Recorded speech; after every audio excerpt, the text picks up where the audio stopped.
dapat kung si husband ang CEO, dapat ang trato mo dun sa wife mo is co-CEO mo rin. Nag-raise tayo, nag-build tayo ng bagong building.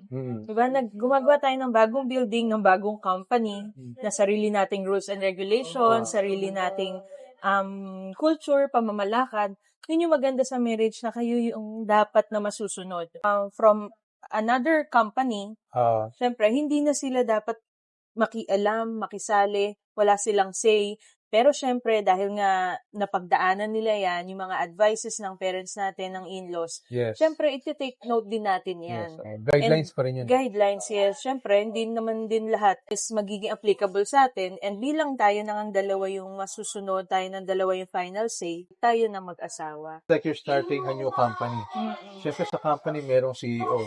Dapat kung si husband ang CEO, dapat ang trato mo dun sa wife mo is co-CEO mo rin. Dapat on the same level. Co-owner. Anong mararating ng company? Partners ay hindi nag-work together. Bagayan lang din yun kasi ang smallest and basic unit na kailangan nating ma-influence yung family natin. Family talaga. Kaya umpisahan sa bahay talaga. Yes, bahay talaga. Kayo mag-desisyon. First level, decision nyo, challenges nyo, struggles nyo, so on and so on.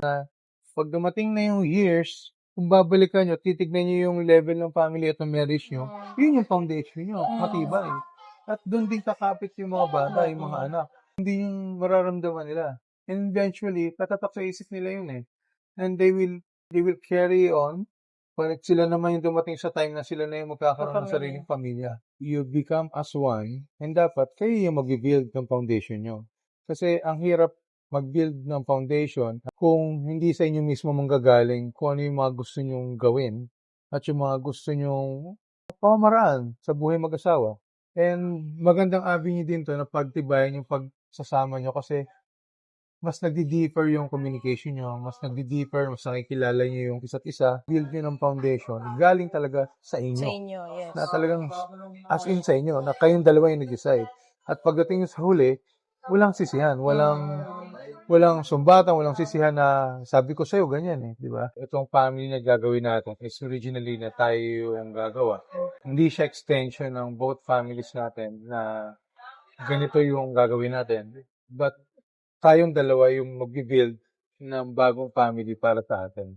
Yung mga decisions ng in-laws na hindi tayo yung nasunod, kasi ang maging result niya is hindi tayo tatayo independently. Hindi matututo yung mag-asawa. Hindi natin magagawang tayo yung mag-decide para sa family natin kung meron pa rin silang inaangkoran. Kasi yun naman talaga essence ng marriage Kayong dalawa talaga.